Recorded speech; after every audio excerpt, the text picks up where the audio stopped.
tostones con camarones. Anyone eaten tostones before? Ah, excellent. I thought so. From Puerto Rico. Yes. Wonderful. So tostones are made from plantains. It is they're consumed all over the Caribbean in different kinds of ways. They can be used as a little side dish. They can be used as a vessel to scoop something up or to put something on top and eat it. And in fact, I forgot to bring them up. My wife, when she went over to the mainland yesterday, she brought back a bag of tostones, like chips that you could just open up, sit there and eat. Or if you're making a guacamole, pour them into a bowl and away you go. So, got a fair bit to get done. I'm going to get started. I am looking for someone to come up and give me a hand. Who would like to volunteer?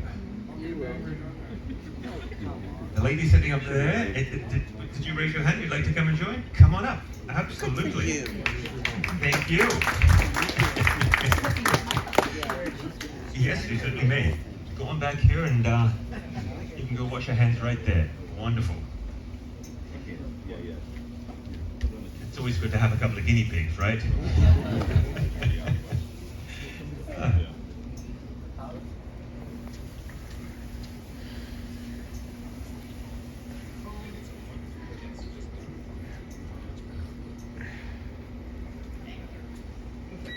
And your name is? Craig. Craig. Wonderful. Do you cook a lot at home, Craig? He always cooks at home. Fantastic. You're the chef at home. I am. Resident chef. Great. And you're from where? Prospect, Nova Scotia. Nova Scotia. Fantastic. Beautiful part of the world. We've opened up a number of restaurants there in Nova Scotia. Yeah. And your name is? Susan. Susan. You do the cooking at home? For the first 25 years, and then I said to him, the next 25 are yours. So it's a combination. So you've retired from the kitchen, but you're going to put on a show today for Doing us. a lot together. Okay, well that's great. Fantastic. Now the most important thing is, you two are here to make me look good. All right? That's it. That's it. Do as I say, not do as I do. And don't mess up. Oh boy, oh boy. You think Gordon Ramsay was tough to deal with? You haven't seen anything yet, okay? Oh dear. All right, so I've got some oil heating up, because what we're going to have to do is we need to cook off our tostones. And in order to do that, you can each grab a plantain. Maybe I'll give you this one here. You can come down this end here and work on it this side. Or you can stay on that side there, Susan. Try and peel these. We're going to cut them into small little pieces, and we're going to then fry them. How much oil do you have? I have about 1.5 inches there, so it's shallow frying that we'll be doing. This one is just a vegetable oil. Yes. Do you have a favorite cooking oil? It depends on what you're doing. And the easiest way to peel these things is to actually score them. I should have told you that. So all you do is you take your knife, run it down the sides like that, and away you go. Let me give you that one. You will, oh, I don't trust you that much. Oh dear.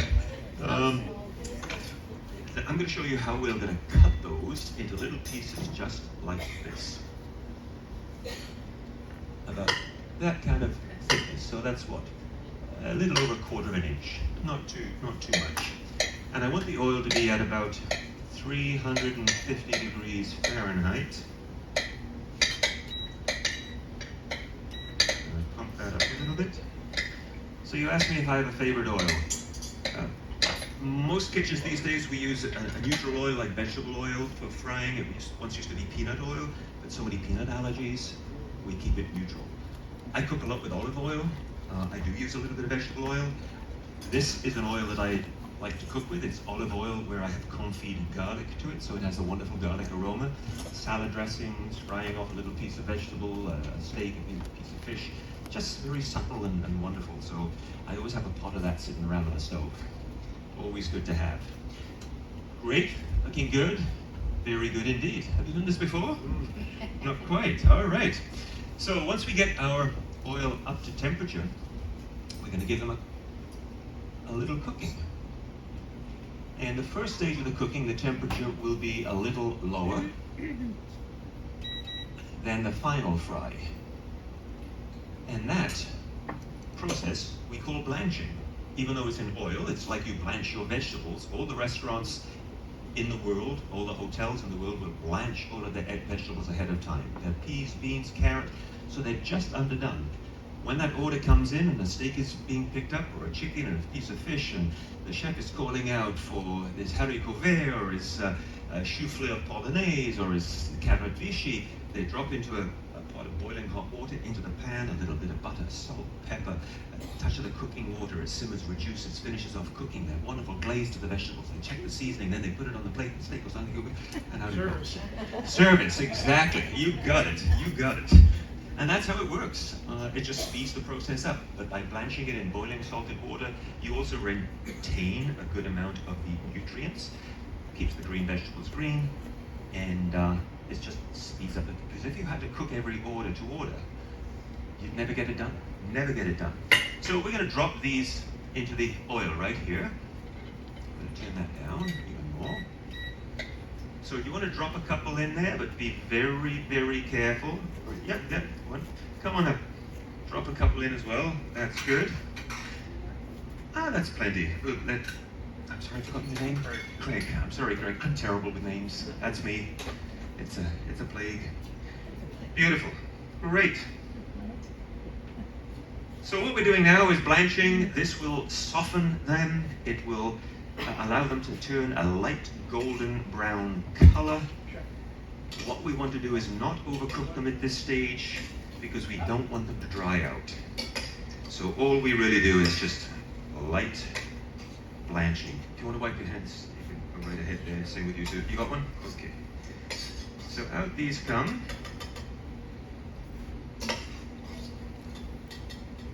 And these need to cool down for a minute or two.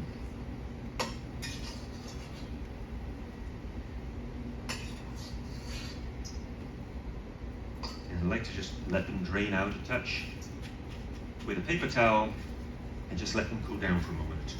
Now, while that is cooling, the next step we're going to do is try and work on some camarones, the shrimp.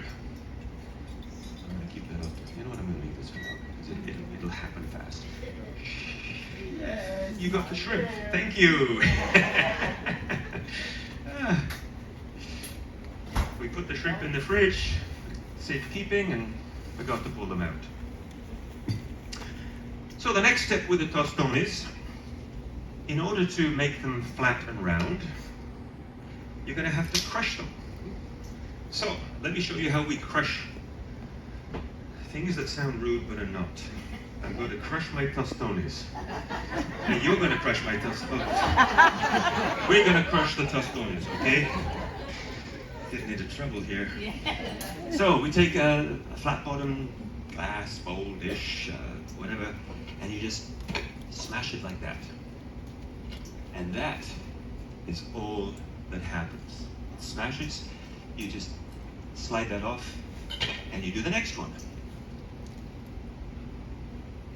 It sticks to the bottom of the thing, you just slide that off. There you go. And you can squash them as much as you like or as little as you like. Every home, every part of the Caribbean has a different approach to it in terms of how they do. I love it when it's super thin on the edges. That is wonderful, super crispy when we fry it a second time. The center part is a little thicker because it's got the top and the bottom, and there's a little bit of moisture, and it's a little on the sweet side. That's why I love these. So why don't you grab a couple of the tostones? You've got a board over there, you can smash them on in a dish, and you've got one here. And at the same time, you can drop a few more into the fryer, and we'll repeat the process. There we go. And Greg, you're going to make sure that these don't overcook here. Or Susan, both of you. Remember, you're here to make me look good. You mess up and you're out. And I mean it. All right, shrimps. Let's get these bad boys going. Gorgeous little shrimps here. I've removed the shell off most of them, only the one that's got the shell on, just to show you. They've been deveined, which basically means you're removing the digestive tract. And I have just split them so they'll butterfly open just a touch. And I find that way it cooks them quick and even because that's the thickest part of the shrimp. So now everything will cook hopefully as evenly as it possibly can. I'm using this lightly garlic flavored olive oil, a little butter. Where are the shrimps from? These shrimps are from, I believe they are off the coast of some of the Caribbean area, but more towards Floridian waters, yes. Shrimps come from all over the world in many different locations. Warm waters, cold waters, different sizes, different colors. Out in BC, the spot prawn season is so desirable. They are absolutely beautiful, and you never really should cook spot prawns. You'd eat them raw, you'd ceviche type thing. They are just spectacular, but very expensive. And to cook the shrimp, I'm going to be using a little sumac. This is not so much a Caribbean piece of business, but it is a Canadian or North American. Sumac is a shrub, and come early fall, mid-fall, you see that beautiful red pointed flower pod that had flowers on it. It's full of seeds, and the birds like to peck on it. And indigenous people love to cook with it and paint. And it has a wonderful lemony hint to it. So it works really nicely with the shrimp. Those are looking amazing, my goodness. We could get you guys down to the kitchen to help me. My gosh, I should have brought some application forms. I could be hiring these two. You're out of retirement right now. Just letting you know that. Okay, a little seasoning of the shrimp with the salt, with the sumac. Salt to me is such an important part of cooking for obvious reasons. It brings out flavor, but the quality of the salt, and this one is Malden salt, it is such a great salt. Why do you love it, Greg? Tell us. It's a finishing salt, Primarily, yep. and it's done in small batches Yep. in England, and it's amazing to cook with. It's crystal. Yep. It breaks in your hands, and if your hands are wet, you can still use it as a salt. Absolutely. Those large flakes tend to be sort of punctuation points when you taste. It's like, that was a good hit of salt, but it's not overly salty. Heavily processed salt, iodinized salt, just that's so cloying and drying and not good for most cooking, in my opinion. And I they think, have oops, cooking agents in them too. that's right. Is the sumac Need to get hard to this- find, the spice? The sumac, is it hard to get? I beg your pardon? The sumac is easy. No, it's not difficult to get. You can get it at most good grocery stores. You can even try foraging for it yourself.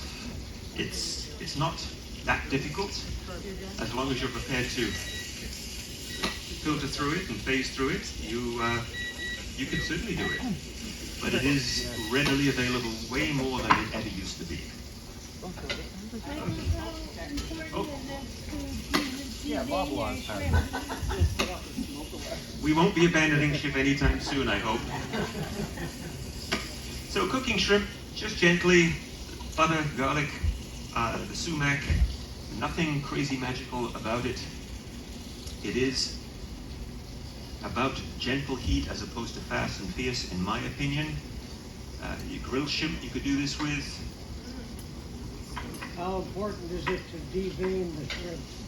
I beg your pardon? How important is it to devein the shrimp? Deveining. I think it's important because sometimes it can be a little gritty, and it's just one of those black veins that it doesn't look eye appealing. So it's a standard practice, best practice. Just remove it, and it's not difficult at all. Yeah. You just insert the knife, go down the back, and you can just pull it right out. Done in a nanosecond. Really very, very easy. Did you put parsley in there? I just put a little bit of coriander. Yes. You could put anything you want, really. You could do this with a jerk spice. You could marinate these up. You could do it with a little bit of Asian influence. It really, either way. That's great. You let those last few out, and then we're going to turn up the heat, and we're going to cook the final cook on the tostones. Wonderful. Looks like he's done this before. Love it. Chef, could you get me one large plate? Thank you. Let's crank the heat up a touch.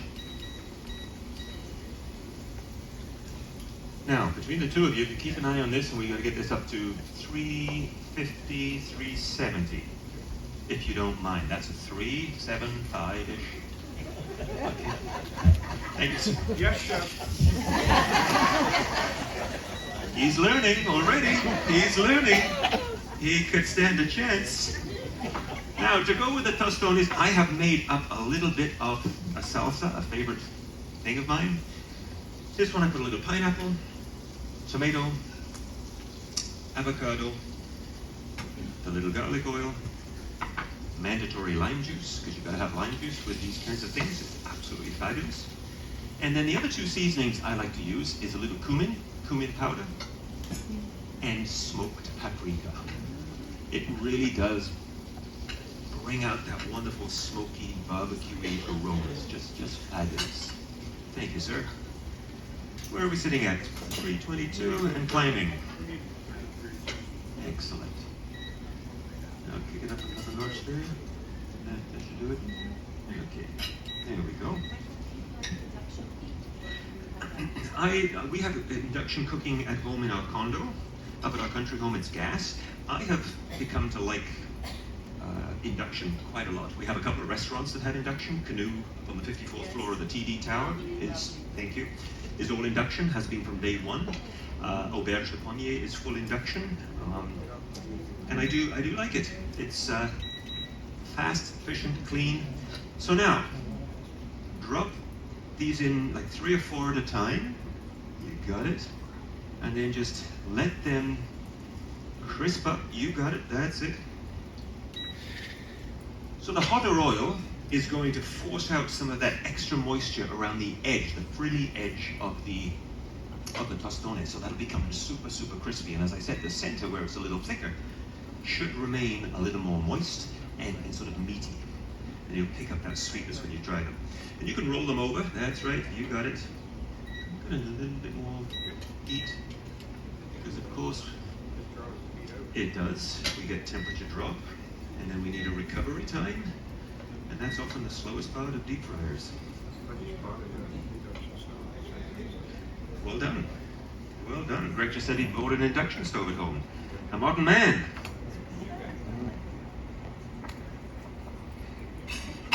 The other thing I'm going to do with this little dish, we're going to do a little salad using the jicama. So I've already sliced some up.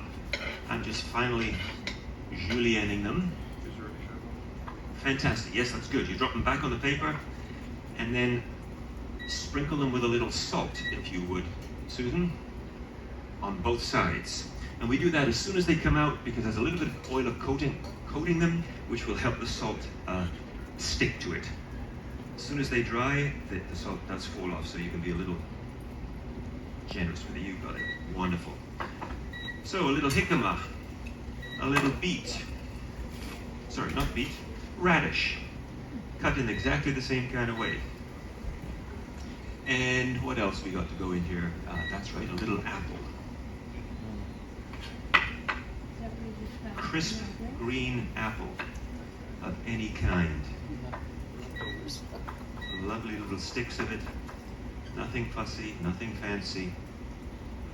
There you go. Maybe a little bit of picked coriander. Now in the Caribbean they use coriander quite a bit. In Puerto Rico they have a type of coriander called culantro. And in parts of Jamaica, Trinidad, they have a coriander type of flavored herb that has much more of a stem and a leaf to it, and that is called, anyone know? Shadow Benny. And it has a very, very similar flavor to coriander. For me, the dressing is just a little bit of that garlic oil. Not too much. A hint of cumin. Not too much. A drizzle of honey.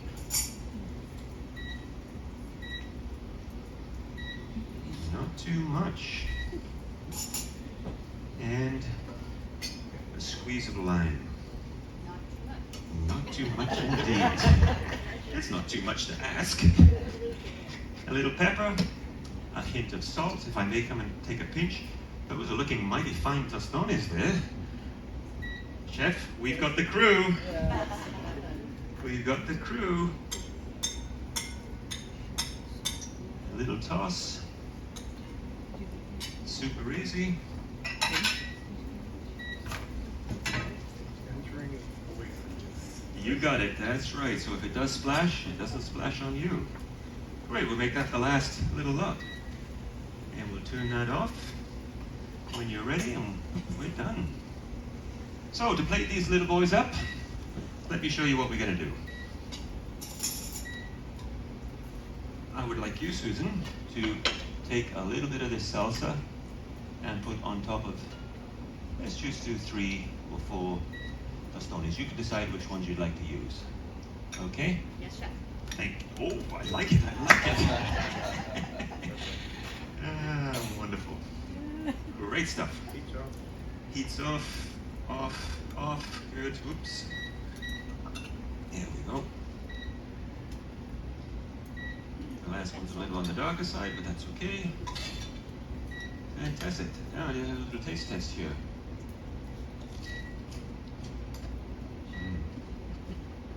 You guys are the tostone kings. Very nice. Mm. And Queen. Mm-hmm. My oh my. You missed that. All right. I know. Timing's Would you like to take a little of the salad and place maybe in the center of those 2 plates for me? No, that's good. I think that's fine. Excellent. Well done. Well done. You can put one on and have one yourself. You've earned it. You have earned it. Just like a chef, he's using his hands. That's it. Gorgeous. All right. A little tostone. There we go. There we go. Aren't they good?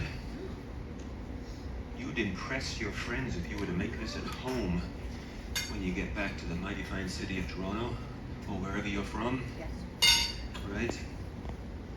So next we're going to put a little shrimp on each one of these bad boys. I'll let you guys do that. And look at this beautiful salsa verde. This is with coriander, parsley, mint, basil. And what we'll do is we'll just do you got it. Look at that, the artistry, the artistry. My goodness. Woo-hoo! I love it. Putting on a show. There we go. I hate when that happens. That's a badge of honor. There we go. You know, we're short-staffed in the restaurant. Look at that. Well, since we've got a couple of shrimp left over, why don't you put a little bit more on the tostone and you can get to try one with a shrimp on it. But not if you have a shrimp allergy. Hopefully not.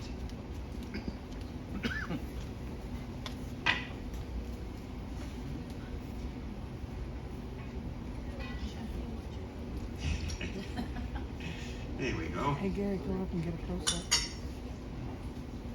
Videoing. Enjoy. I'm videoing. So these ingredients that I've shown you, that I've been